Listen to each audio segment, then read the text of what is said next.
Yun mga idol, babaklasin ko tong aking e-bike battery dahil naglolo ko na. Bumabagsak na yung voltage pag nasa 59 volts na. Kaya yan, buksan natin. Disassemble natin and rebalance and itest at hanapin kung anong shell yung sira. Yung mga idol, natanggal ko na yung kanyang singram. Basa na pala tong aking battery. Kaya pala naglolo ko na. May mga kinalawang na sa loob. Nilusong ko kasi sa back to eh. Iisip naman no.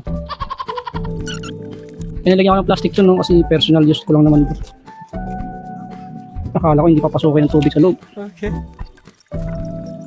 Tanggalin ko muna yung BMS. Nilusong kasi sa baha.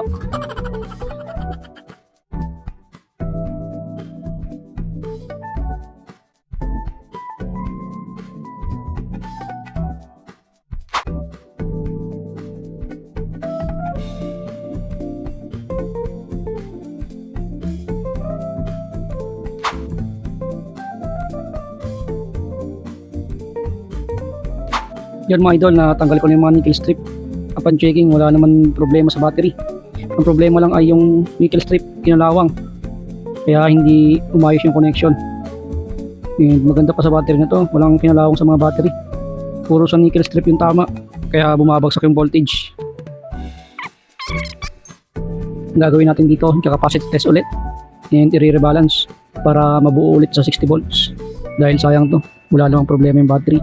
Nasa 4.10 volts lahat. Walang bumabagsak na cell. So, ibig sabihin, good sila lahat. Kaya kayo, yung mga may gantong battery, huwag nyo nang ilusong sa baha yung mga e-bike nyo.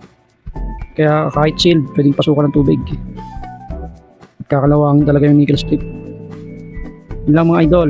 Salamat.